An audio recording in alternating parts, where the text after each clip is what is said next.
CIS, le club des investisseurs sénégalais, est là. C'est pour nous parler des jeudis, justement, du CIS qui débute demain, 28 novembre. Pourquoi des journées du CIS et surtout le thème que vous allez développer? Mes condoléances à votre collègue Aram Touré. Alors, nous organisons les jeudis du CIS. Ça démarre demain. Demain, on aura 3 activités en une. On aura le démarrage des jeudis du CIS en tant que tel. Nous allons lancer notre magazine qui s'appelle L'Investisseur. Et ce sera l'inauguration d'une salle, d'une très belle salle, une business lounge que nous avons au niveau du CIS qui va accueillir ce genre d'activité. Alors le CIS, pourquoi? Parce que nous allons peut-être y revenir tout à l'heure. Sur nos missions, il y a l'accès au marché national. Il y a le développement du partenariat international, mais surtout nous développons une mission sur les études, la prospective. Nous voulons faire en sorte que le club des investisseurs sénégalais soit dans le jeu d'influence dans le débat économique. Donc c'est pour ça que nous avons créé les jeudis du CIS qui démarrent demain. Et demain, nous allons parler du contenu local. Devant tutelle, entre guillemets, Amadou Hott. Mais pourquoi le contenu local, justement? Alors, le contenu local, parce que c'est un thème qui concerne principalement le secteur privé national. Vous savez, nous sommes un pays qui venons de découvrir le pétrole et le gaz. Il y a toute une infrastructure qui est en train d'être mise en place. Et il fallait que le gouvernement réagisse pour qu'on ait des lois qui accompagnent cette prospection, cette exploitation, tout ce travail sur les hydrocarbures. Or, puisque nous n'avions pas avant ce pétrole et ce gaz, nous n'avions pas eu besoin d'avoir une loi sur le contenu local. Il y avait des résidus de contenu local dans le code pétrolier de 1998, mais rien qui permettait aux multinationales qui arrivent de leur dire vous devez accorder une place importante au secteur privé national. Et là où nous sommes dans un domaine où nous ne sommes pas très forts, il n'y aura pas une entreprise sénégalaise qui va faire le travail de fond que les multinationales vont faire. Donc il était utile de leur dire on va mettre en place une loi sur le contenu local. Cette loi sur le contenu local va vous dire exactement comment vous devez dispatcher les marchés au secteur privé national pour qu'il puisse exécuter les marchés pour lesquels il a la capacité et la compétence. Et il fallait clarifier ça, mettre ça sous le loi. Maintenant, cette loi a été mise en place. Elle n'est pas complète. Il y a un certain nombre de décrets d'application qui doivent venir prochainement. Et nous avons anticipé. Nous avons initié un travail pour dire à l'État du Sénégal, votre intention de mettre en place la loi, elle est belle. Mais nous voyons un certain nombre de billets. Et puisqu'on est on a fini la confection de la loi et qu'on n'a pas encore les décrets d'application, il est important qu'on se fasse entendre sur les points sur lesquels nous ne sommes pas totalement d'accord, sur les points sur lesquels nous pensons que le secteur privé national n'est pas suffisamment protégé pour faire une proposition au gouvernement. Vous avez beaucoup parlé, Daouda-Mine, il a beaucoup parlé de multinationales. Nous n'en avons pas. Nous sommes à l'ère des PMI, PME. Mais justement, qu'est-ce qu'il faudra faire? Et il est heureux d'avoir le CIS, hein, c'est à saluer. Comment est-ce qu'on va faire pour avoir nos multinationales? Alors, sur la loi sur le contenu national, il y a 3 catégories de contractants qui sont prévues. Enfin, 3 catégories de régimes. Il est important de savoir qu'il y a des domaines pour lesquels nous n'avons pas de compétences. C'est évident. Oui. Nous disons que pour les domaines pour lesquels nous avons une compétence, il faut nous donner ces marchés pour qu'on les exécute, pour que les dividendes restent au Sénégal. Oui. Mais aujourd'hui, on n'a aucune société capable de le faire. Puisque nous ne savons pas le faire, nous serons obligés d'attendre que ces multinationales s'installent pour prendre de la sous-traitance, même si c'est de la sous-traitance de luxe. Maintenant, par rapport à ça, nous travaillons beaucoup sur le transfert de technologie et ce que nous appelons la clause de retour graduelle. Par exemple, ça, c'est une insuffisance pour le moment pour la loi. On dit que les multinationales doivent faire un transfert de technologie aux entreprises sénégalaises.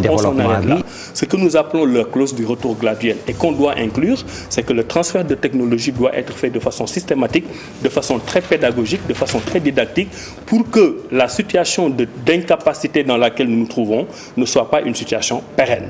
Donc, on doit nous former, on doit nous accompagner pour qu'à terme, nous puissions faire ce que les multinationales font. Et là, il y a un point particulièrement important sur lequel je voudrais m'arrêter. La loi, à l'instant, ne précise pas la différence qu'il y a entre le contenu local et la responsabilité sociétale d'entreprise. Quand j'entends les représentants de certaines multinationales parler, on a l'impression qu'ils veulent continuer dans la responsabilité sociétale d'entreprise. Alors que la responsabilité sociétale d'entreprise, c'est un acte volontaire, volontariste, c'est du pouvoir discrétionnaire, vous n'avez pas d'obligation. C'est vous qui décidez de mettre un dispensaire, un hôpital, une école, c'est vous qui décidez ce que vous allez y mettre. On est dans le régime du social. Alors que le contenu local, c'est important, oui, je termine par là. C'est comme contenu, de la poudre aux yeux. Voilà, mais le contenu local est une obligation contractuelle des multinationales. À partir du moment où le Sénégal leur a donné ces marchés, ce n'est pas à eux de décider s'ils donnent des contrats aux Sénégalais ou non. C'est une obligation. Et je voudrais qu'on encadre ça pour que le secteur privé national puisse s'y retrouver. Justement, nous avons remarqué que la plupart des marchés ici sont gagnés par des entreprises françaises, des entreprises turques et des entreprises chinoises.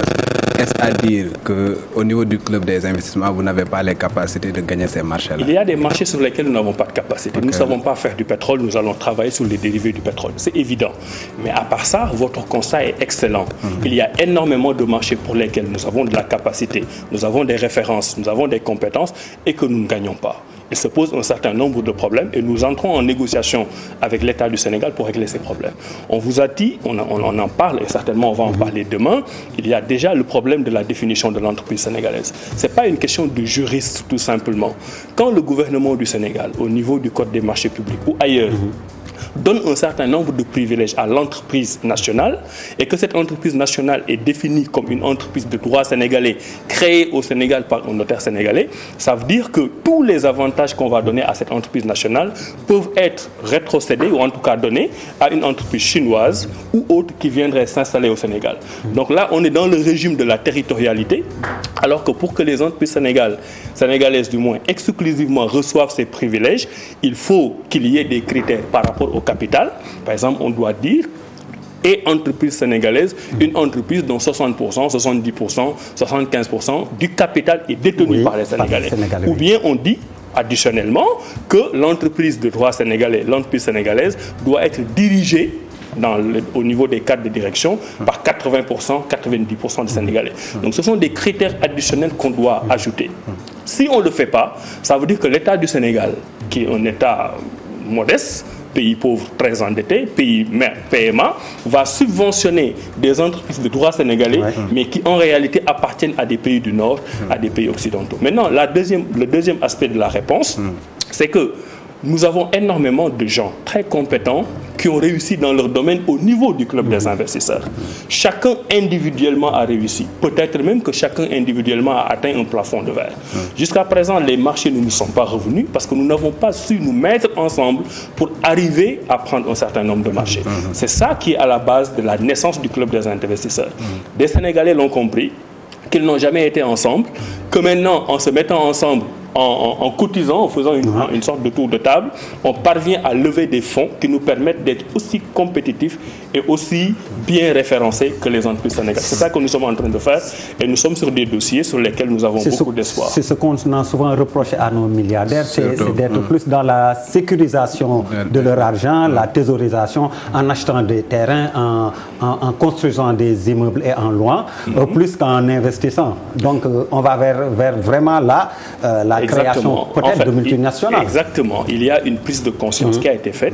Je vous dis, ces gens-là quand même font partie des meilleurs d'entre nous parce que chacun d'entre eux a réussi dans son domaine. Jusqu'à ce qu'ils comprennent que s'ils ne se mettent pas ensemble, parce que je précise que pour être membre du club des investisseurs, ce ne sont pas les entreprises qui sont membres, ce sont les individus qui sont membres. Et que ces individus qui ont réussi par ailleurs, s'ils se mettent ensemble, peuvent avoir un capital à travers une société d'investissement, à travers un fonds d'investissement qui leur permet, de faire des offres spontanées à l'État, donc de pouvoir gagner des marchés sans appel d'offres, sans que cela sorte du domaine de la légalité, mais de pouvoir concourir au même titre que les multinationales en présentant des dossiers solides. Donc c'est ça que nous essayons de faire. C'est pourquoi que notre première mission, c'est l'accès au marché national. Notre deuxième mission, c'est le partenariat avec les investisseurs privés. Nous leur souhaitons la bienvenue au Sénégal, mais nous tenons à avoir avec eux des relations encadrées pour qu'une société étrangère ne vienne pas au Sénégal, crée une société de droit sénégalais et ait 100% du capital. Nous voulons les accompagner en prenant des parts dans leur capital pour que leur investissement aussi à eux soit durable. Et finalement, nous accompagnons aussi le gouvernement dans la réflexion, pas seulement le gouvernement, mais le secteur privé, la société civile. C'est pour ça que nous faisons cette réflexion sur la loi sur le contenu local. Il y a un point qui me paraît important puisque vous parlez de milliardaires. Moi, je mets toujours milliardaire entre guillemets. Dans un pays comme le Sénégal, on n'est pas vraiment milliardaire. On peut réussir dans sa vie, mais on est dans le social, on est dans le réinvestissement. le 12, j'en profite pour l'annoncer, les 12 et les 13, nous avons lancé une offre. Parce que le club des investisseurs te dit, il y a des jeunes Sénégalais, champions juniors, qui créent des entreprises qui ont besoin de coaching. Par exemple, là, les 12 et les 13, nous allons leur offrir une formation sur les ressources humaines, sur le leadership, sur la psychologie d'entreprise. Nous leur offrons ça gratuitement. Une formation qui allait coûter 500 000 francs, par exemple, par personne. Nous recrutons des jeunes entrepreneurs qui ont le profil et nous les formons. Et nous allons nous en faire beaucoup.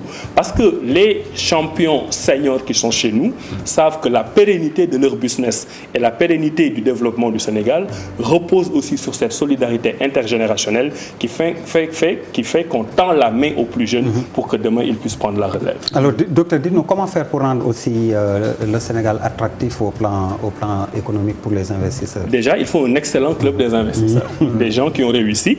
Parce que quand on a réussi dans ce domaine par la force c'est seulement du poignet, les nationaux, vous êtes ouvert aussi? Non, le club des investisseurs sénégalais, c'est une particularité. Ça recueille des individus par des entreprises. C'est pour ça qu'on n'est pas une organisation patronale, mais on est une organisation de patrons. J'aime bien préciser ça. Mais c'est aussi exclusivement composé de Sénégalais. Maintenant, il ne faudrait pas s'étonner que des Sénégalais, dans leur propre pays, se mettent ensemble pour défendre des intérêts liés à l'économie. En sachant que ces investisseurs-là créent la richesse au Sénégal. Ce sont ces investisseurs-là qui créent la croissance au Sénégal. Ce sont ces investisseurs-là qui créent les emplois. Ce sont ces investisseurs-là qui créent les incubateurs. Donc là, le secteur privé sénégalais ne doit pas se regarder en champ de faïence avec l'État. Le secteur privé sénégalais doit être un partenaire de l'État. Et j'ai beaucoup parlé récemment de ce que j'appelle le triangle du bonheur. Le patriotisme économique dont on parle actuellement, c'est 3 acteurs. C'est l'État qui doit prendre ses responsabilités dans la régulation de l'économie, mais qui doit aussi donner des avantages à son secteur privé national. Tout le monde le fait. C'est le secteur privé qui doit aller au-delà de l'immobilier, comme vous avez dit, qui doit régénérer son argent, qui doit réinvestir pour que les jeunes en profitent et qui doit vendre moins cher, qui doit faire en sorte qu'on importe moins de produits, qui doit faire en sorte qu'on soit autosuffisant. Mais c'est aussi le consommateur, j'en termine avec ça, c'est aussi le consommateur qui est le 3e point du triangle, qui doit encourager son secteur privé, qui ne doit pas privilégier les produits importés et qui doit avoir un œil sur la façon dont l'État régule. Mais docteur, ce patriotisme économique est à l'épreuve de la mondialisation. Tout à fait. D'où une redéfinition de ce patriotisme économique. Alors, premier élément de redéfinition de ce patriotisme économique, c'est effectivement que nous sommes dans une zone, dans une union douanière avec l'UEMOA, nous sommes dans une union douanière avec la CEDEAO et que donc nous raisonnons communautarisme. Donc toutes nos politiques économiques, agricoles, industrielles, etc. sont régies par ces politiques communautaires. Donc quand on parle de droit national, à la limite c'est du droit communautaire. On peut l'accepter. Mais la concurrence avec ces pays limitrophes, avec lesquels nous sommes dans le cadre d'un même tarif extérieur commun au sein de l'UEMOA et de la CEDEAO, ne nous font pas peur. Nous sommes compétitifs par rapport à eux et si nous avons un minimum de soutien de l'État, nous pouvons non seulement produire pour le marché national, mais aller à l'assaut de ces marchés. Maintenant, là où ça devient compliqué, c'est que quand vous êtes dans la mondialisation globale, Organisation mondiale du commerce, avec aussi des restrictions qui peuvent venir du FMI et de la Banque mondiale, toutes ces politiques extra-étatiques qui peuvent vous confiner, qui ne peuvent plus vous confiner dans un nationalisme béat. Mais là, il y a des règles. Le Sénégal est un PMA, j'en ai parlé tout à l'heure. Il y a des règles et il y a des exceptions. Il y a énormément d'exceptions que le droit de l'OMC permet, qui font que nous n'avons pas les mêmes obligations que les États. Je ne vais pas entrer dans des détails, mais si aujourd'hui nous avons une production nationale dans un domaine particulier qui n'est pas à l'aise par rapport à la concurrence extérieure, nous avons la possibilité soit de faire main au marché, donc on limite les importations pour rester compétitif, ou bien on met une surtaxe à l'importation. Ce qui fait que l'Hollandais ou le Français qui voudrait vendre le même produit ou le produit de substitution dans le marché sénégalais verra cette surtaxe tellement chère qu'elle n'aura plus intérêt à venir au Sénégal. Ce sont des politiques publiques, ce sont des politiques douanières, ce sont des politiques fiscales, ce sont des politiques commerciales à la disposition de l'État du Sénégal qu'il pourrait mettre en œuvre pour l'intérêt de son secteur privé. En sachant que ce secteur privé-là qui est protégé, qui produit de la richesse, qui permet à l'État de créer des emplois et d'avoir un taux de croissance dont les dividendes restent au Sénégal.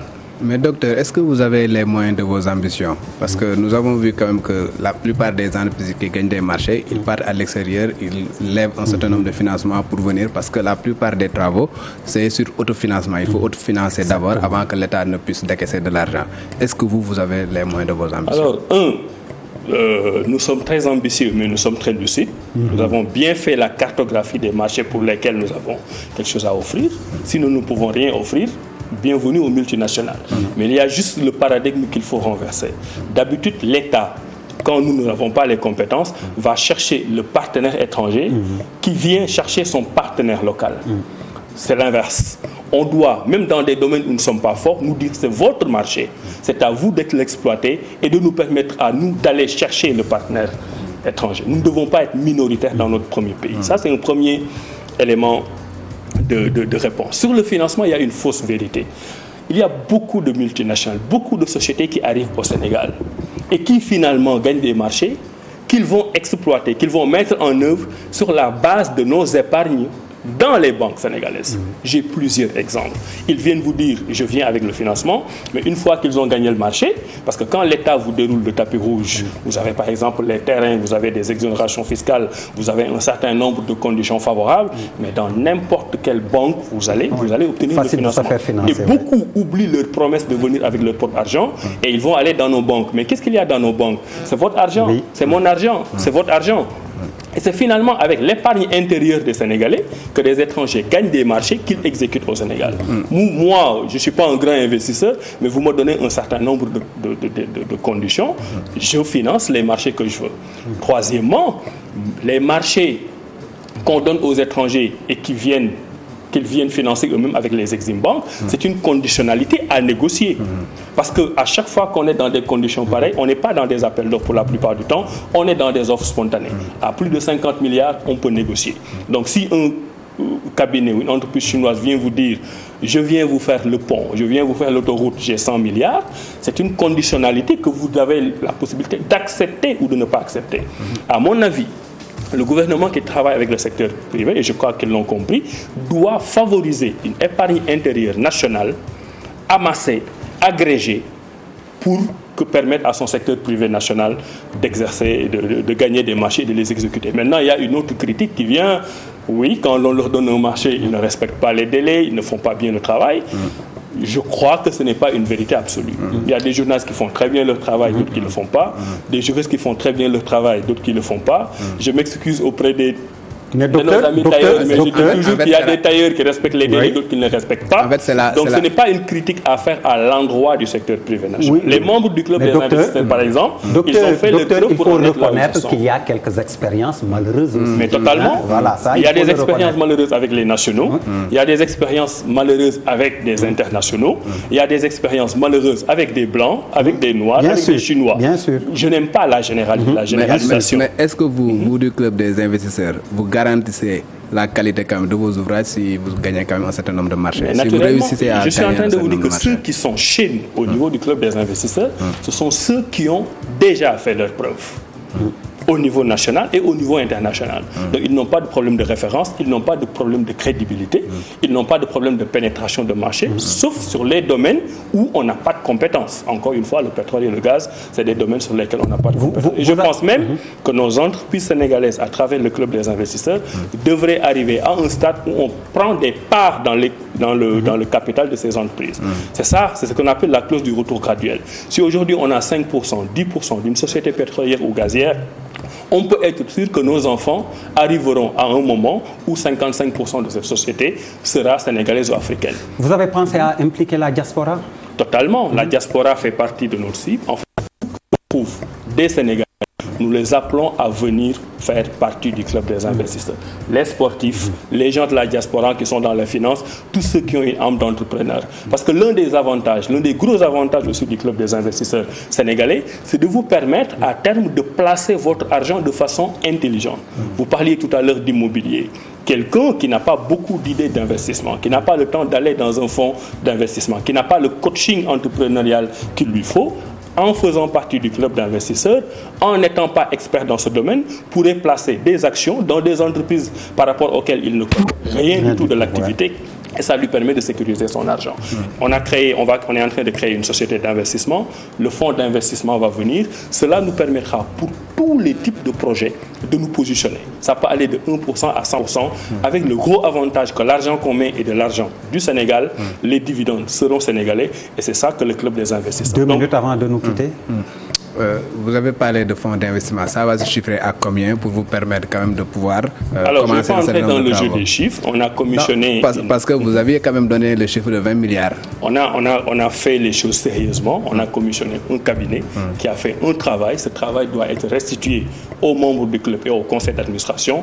Et à partir de ce moment, on communiquera. Mais on a fait les choses vraiment de façon professionnelle et les résultats sont là. Pour revenir à l'événement, quels sont les intervenants? Alors, l'événement, c'est demain. Donc, on aura les parties protocolaires, le président Babacar Ngom qui sera là, qui vous invite. On aura le ministre Amadou Hott qui a confirmé être avec nous. Après, il y a la partie du panel. J'ai l'immense honneur et le privilège de faire moi-même la présentation de la loi sur le contenu local, parce que ce qu'on a constaté plus ou moins, c'est que beaucoup en parlent, tous les experts en parlent, sauf les juristes. Bon, il se trouve que je suis juriste et les gens oublient que une loi sur le pétrole, une loi sur le gaz, une loi sur les hydrocarbures, même une loi sur les abeilles, c'est d'abord du droit et que les juristes ont le droit d'en parler. Donc nous, on a essayé de disséquer la loi pour voir où étaient justement les billets, comment aider l'État du Sénégal à mieux être au service du secteur privé national à travers les décrets d'application qui seront pris. Nous allons faire notre proposition. Bon, après, il y aura le point de presse, toutes les choses classiques. On a invité beaucoup de gens, beaucoup de journalistes pour qu'ils viennent relayer l'information, pas dans le sens de la propagande ou de la communication, mais dans le sens de l'information pure. Alors, je suis à TFM, je suis au groupe Futur Média. Monsieur Youssou Ndour, il est non seulement membre fondateur du club, mais il est membre du conseil d'administration du club des investisseurs.